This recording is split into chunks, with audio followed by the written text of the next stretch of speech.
શું તમે તમારા રૂટીનથી કંટાળેલા છો? વન ડે પિકનિક કરવી છે તો આજે એક એવા ગેસ્ટ સાથે ખાસ વાત કરીશું જેમણે તમારા માટે 2 ડેસ્ટિનેશન ઊભા કર્યા છે, જ્યાં તમે ફૂલ ફેમિલી જઈને આખો દિવસ ફન એક્ટિવિટીઝ સાથે ગ્રામીણ અનુભવ પણ લઈ શકશો.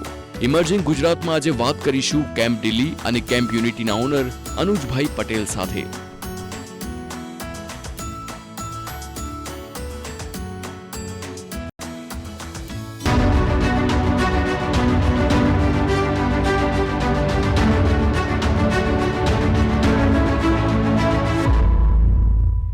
અનુજભાઈ, જ્યારે આપણે વાત કરીએ કેમ્પ ડિલી અને કેમ્પ યુનિટી, બરોબર, કઈ વિશેષતા છે, ફેસિલિટી શું આપો છો આપ? કેમ્પ ડિલી અને કેમ્પ યુનિટી બંને એક યુનિક કેમ્પ્સ છે જે વડોદરાથી ઈસ્ટ અને વેસ્ટમાં આવેલા છે. એક આણંદ જિલ્લાના બોરસદ તાલુકાની અંદર સિસવા ગામમાં આવેલું છે કેમ્પ ડિલી. બીજું ડભોઈ તાલુકાની અંદર પુડા ગામમાં આવેલું છે જે વડોદરા જિલ્લામાં જ છે, જે અમદાવાદ અને સુરતથી માત્ર 125 કિલોમીટરના અંતરે બંને ડેસ્ટિનેશન આવી જાય છે. અમે મધ્ય ગુજરાતમાં છે એટલે અમને કનેક્ટિવિટી સારી મળે છે. હવે બંને જગ્યાએ અમારી પાસે એડવેન્ચર પાર્ક્સ છે, સ્વિમિંગ પુલ છે, મિની વોટર પાર્ક છે, આઉટડોર એક્ટિવિટીઝ ઘણી બધી છે, ઇન્ડોર એક્ટિવિટીઝ છે.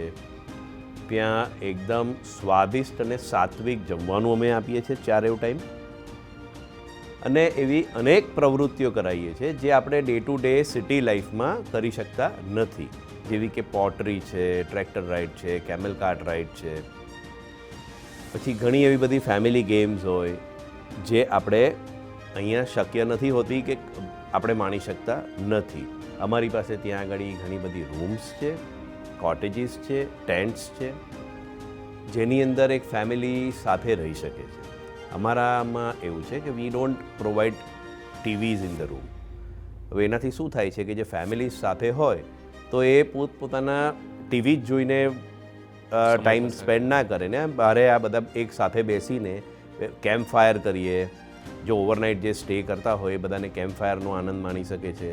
એટલે ઓલ ઇન ઓલ એક છે ને યાદગાર મેમોરેબલ ફેમિલી પિકનિક થઈ જાય, ફેમિલી ટ્રીપ થઈ જાય. અને ગુજરાતની અંદરથી એમને ઘણો સારો પ્રતિસાદ મળ્યો છે. મેં ચાલુ કર્યું આ દિન સુધી. અનુજભાઈ, મને જાણવા મળ્યું છે કે આપ ખુદ પ્રકૃતિ પ્રેમી છો, તો તેની એક ઝલક શું આપના ડેસ્ટિનેશન પર જોવા મળે? ચોક્કસ જ મળશે. તમે બેમાંથી કોઈ પણ કેમ્પ આવશો તો તમને ખ્યાલ આવશે કે અમારી પાસે ત્યાં આગળ બેઉ જગ્યાએ 1200-1500થી વધારે પુખ્ત વયના વૃક્ષો વાવેલા છે. એ સિવાય પણ અમે દર વર્ષે અમે ડ્રાઈવ રેગ્યુલર પ્લાન્ટેશનની કરતા જોઈએ છીએ.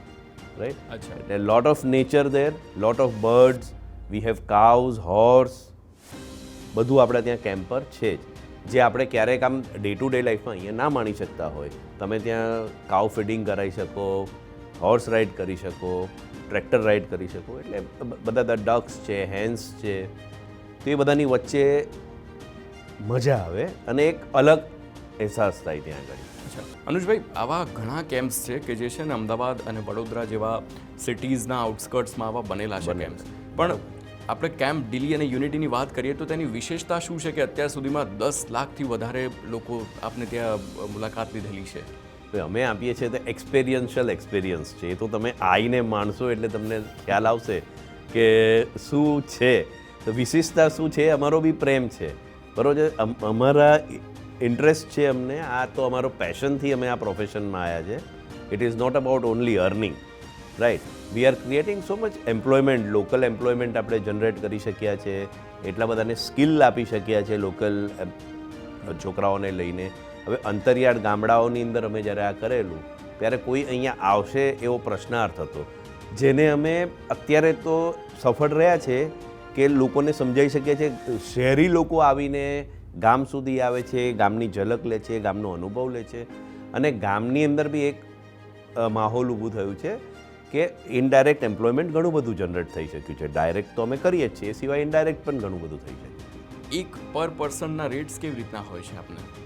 એ અલગ અલગ છે, પેકેજ વાઇઝ છે. લાઈક ફૂલ ડે પિકનિક હોય તો સવારે 9થી રાત્રે 9 વાગ્યા સુધીનું જે ફૂલ ડે પેકેજ છે એમાં બ્રેકફાસ્ટ, લંચ, હાઈ ટી ને ડિનર, એ 4 મીલ્સ ઇન્ક્લુડ છે. બધી એક્ટિવિટીઝ ઓલમોસ્ટ આવી જાય છે, રાઈટ. આના 1500 રૂપીઝ પર પર્સન છે પર એજ.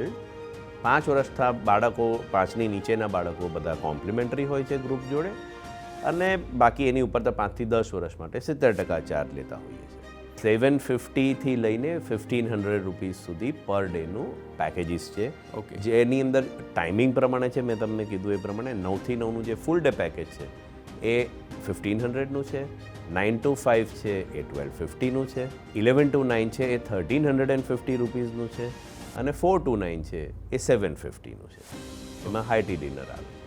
વિન્ટર સિઝનમાં નોર્મલી શાળાઓ કેમ્પ કરતી હોય તો એની અંદર અમે સબસિડાઇઝ રેટથી કરતા હોય છે. એમાં પણ પેકેજીસ અલગ અલગ છે, પણ બિકોઝ એ સ્ટુડન્ટ્સના છે we do subsidise. Corporate clients છે અમારી પાસે, બરાબર, જેમના અમે એમની પિકનિક્સ કરીએ છીએ, એમનું ફેમિલી પિકનિક્સ કરીએ છીએ. તદુપરાંત એ લોકોના ટ્રેનિંગ પ્રોગ્રામ્સ પણ અમે કરતા હોઈએ છીએ.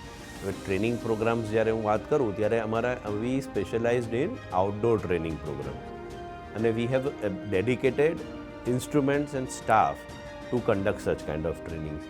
એટલે અમારી પાસે એક ડાયનામિક ઓબ્સ્ટેકલ કોર્સ છે, ઘણા બધા લાઈક એવા ઇક્વિપમેન્ટ્સ છે જેની સાથે અમે કોર્પોરેટ ક્લાયન્ટ્સના જે સ્ટાફ છે એને ઇવેલ્યુએટ કરી શકીએ, પરફોર્મન્સ મેનેજમેન્ટ કરી શકીએ, ટીમ કોઓર્ડિનેશનમાં અમે હેલ્પફુલ થઈ શકીએ.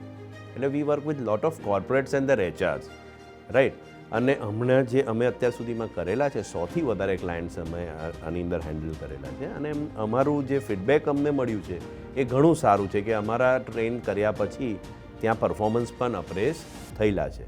હોસ્પિટાલિટી ઇન્ડસ્ટ્રી છે એટલે એ પ્રમાણે કરવું જ પડે, ઇન્ટરેક્શન થાય. તમે રેટ્સ જે કીધા પર પર્સન પર હેડ, એમાં જેટલી પણ એક્ટિવિટીઝ છે બધી ઇન્ક્લુડેડ આવે છે એમાં? ઓલમોસ્ટ બધી આવી જાય છે. થોડીક પેડ એક્ટિવિટીઝ છે જેવી કે ઝિપલાઇન છે, બરાબર, રાઇફલ શૂટિંગ છે, રાઈટ, વોલ ક્લાઇમ્બિંગ, રેપલિંગ, આવી અમુક એક્ટિવિટીઝ છે જે મિકેનિકલ પણ છે થોડી, બરાબર, અને એ બધા કરવાના નથી, રાઈટ. તો એને આપણે કે પેલી બધી ફન એક્ટિવિટીઝમાં આવે, આ થોડી એડવેન્ચરસ છે, બિલકુલ, રાઈટ. પણ આનાથી શું છે કે કોન્ફિડન્સ જનરેટ રૂટીનમાં બધી એક્ટિવિટીઝ કરવાથી થતો હોય છે. તો એ અમુક એક્ટિવિટીઝ ચાર્જેબલ છે, બાકી ઓલમોસ્ટ બધી જ વસ્તુ અંદર કવર થઈ. સી, અમે તો એવું કે વી આર ઓનેસ્ટલી પ્રાઇસ. જે અમે આપીએ છીએ એના કરતાં અમે એનાથી ઓછું નથી લેતા, એનાથી વધારે પણ નથી લેતા. વી ટ્રાય ટુ ગીવ 125% તો મિનિમમ આપવા માંગીએ જ છીએ. એટલે અમે અત્યાર સુધી સર્વાઈવ થયા છે, થ્રાઈવ થયા છે. એનું એક રીઝન એવું પણ છે કે અમારે ત્યાં આવેલા કોઈ પણ માણસને અમારે એવું નથી કહેવું પડતું કે આવજો, ફરી આવજો, એવું કહેવું નથી પડતું. એ આવે જ છે, રાઈટ, બીજાને મોકલે જ. કેમ્પ ડિલી અને યુનિટી વડોદરાથી કયું નજીક પડે છે અને અમદાવાદથી કયું નજીક પડે છે? વડોદરાથી તો એક ઈસ્ટ અને વેસ્ટ છે, એટલે બંને મારી માટે તો 35 કિલોમીટર્સ અપાર્ટ. Okay, right. હવે શહેરની લિમિટની વાત કરું, અમદાવાદ શહેરથી કેમ્પ દિલ્હી એ 100 જ કિલોમીટર દૂર છે, અને કેમ્પ યુનિટી એ ફક્ત 125 કિલોમીટર દૂર છે. સુરતથી વાત કરીએ તો આપણે 150 કિલોમીટર કેમ્પ યુનિટી થાય, અને અરાઉન્ડ એટલું જ આપણને કેમ્પ દિલ્હી થાય. ઓકે. અને આ બે પ્રોજેક્ટ સિવાય ફ્યુચરમાં કોઈ ત્રીજો પ્રોજેક્ટ આપ નાખવા ઈચ્છો? હા, અત્યારે અમે કેમ્પ નર્મદા પર કામ કરી રહ્યા છે, જે સિનોર તાલુકાની અંદર સુરાસામડ ગામમાં આવેલું છે, રાઈટ. અત્યારે એનું કામ ચાલુ જ છે, અને આ 2025ની દિવાળી સુધીમાં અમે એને ઓપરેટિવ કરી દઈશું. ઓકે, એની પણ કેપેસિટી આ પ્રમાણેની જ રહેવાની? હા, આ જ રીતનું સેટઅપ છે, અને આટલી જ છે. આની અંદર ઘણા બધા અમે છે ને હવે એડિશનની અંદર શું છે, 3 જગ્યાએ લગ્નો પણ થઈ શકે, ડેસ્ટિનેશન વેડિંગ થઈ શકે, એવી બી તમામ સુવિધાઓ અત્યારે અમે ત્યાં આગળ ઊભી કરી રહ્યા છે, જે અમે ઓલમોસ્ટ આ વર્ષના એન્ડ સુધીમાં કરી દઈશું. અનુજભાઈ, TV9ના વ્યુઅર્સને એન્ડમાં શું કહેશો આપ આપના કેમ્પ વિશે? હવે જે ગુજરાત પરથી અમને અત્યાર સુધી જેટલો સારો પ્રતિસાદ મળ્યો છે, આવો ને આવો પ્રતિસાદ સરસ રીતે મળતો રહે. અનુજભાઈ, આપ TV9 સાથે જોડાયા તે બદલ ખૂબ ખૂબ આભાર. Thank you. તો આ હતા અનુજભાઈ, કેમ્પ દિલ્હી અને કેમ્પ યુનિટીના ઓનર. અને જેવી રીતે તેમણે જણાવ્યું, જો આપ આપની સિટી લાઈફથી કંઈક અલગ અનુભવ કરવા માંગો છો, વન ડે પિકનિક કરવા માંગો છો, તો અચૂક કેમ્પ દિલ્હી અને કેમ્પ યુનિટીની મુલાકાત જરૂરથી લઈ શકો છો. અને એક ગ્રામીણ જીવન કેવી રીતે ચાલે છે તેનો પણ આપને અનુભવ થશે. સાથે જ આપના બાળકોને તમામ એક્ટિવિટીઝમાં ખૂબ મજા પડવાની છે, અને એકવાર નહીં, આપ વારંવાર તેની વિઝિટ કરશો તેવું તેમનું કહેવું હતું. હાલ બસ આટલું જ ઇમર્જિંગ ગુજરાતમાં. મને રજા આપશો. આપ જોતા રહો TV9. નમસ્કાર.